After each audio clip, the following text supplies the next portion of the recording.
So here is the best Google Calendar productivity system right now. In this video, I'll be using Reclaim AI. So before we start, you can go ahead and click on my link down in the description to try out Reclaim for free. So as you can see, we're currently in the website. Let's click on Pricing on the top to view all their plans available.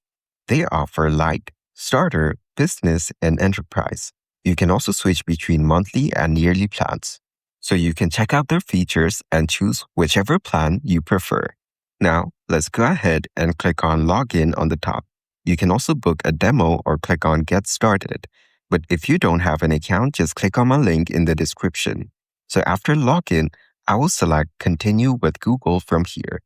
And as you can see, I'm now logged in and in the main dashboard. We're currently in the Planner section. And here, you can view a calendar that you can customize. And here on the main screen, you can view the different activities listed on your calendar and schedule. You can click and drag each activity and change the timing according to your preference. If I drag it around, you will notice that the time listed here will change. Now, let's go over to the top right corner and click on this Create section. So let's say I want to create an event. You can start off by putting in a name for your event. For example, I'll type in Weekly Team Sync. Then if you click on this button, you can set the priority level for this task. After that, you have this Date section, where you can set the date and time for this event.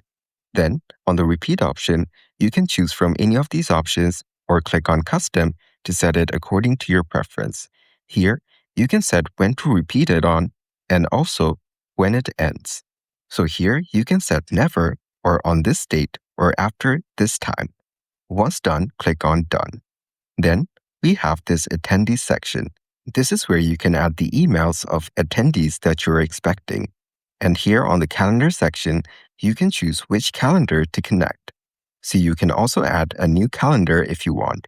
If you click on Add a New Calendar, you'll be brought to this page right here. So as you can see, we can now view our connected calendars. You can also add a sync, or to connect a new calendar, just click on Add Account right here, and then you can choose from Google or Outlook. For now, let's go back. Here, we have this video conferencing option.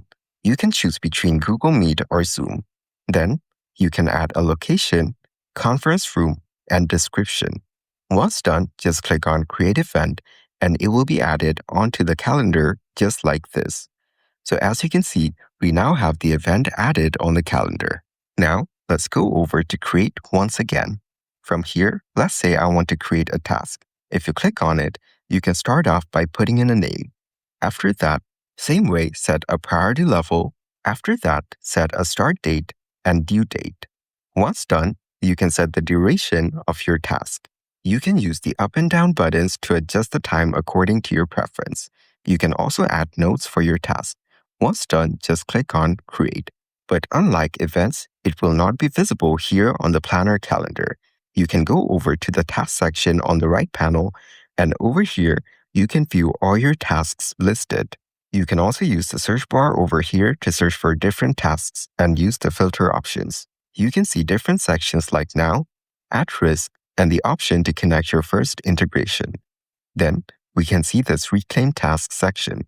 This is where you can find all the tasks that you create. So as you can see, our newly created task is visible right here.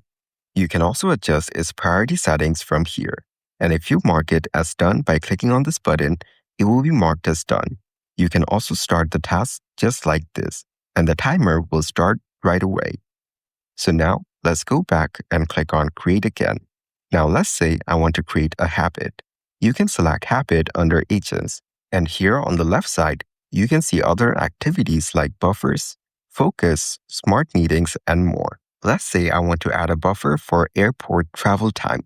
After selecting it, you can view it on the right side just like this, and if you click on Edit, you can start customizing it. You can go through all of these options and customize them according to your preference.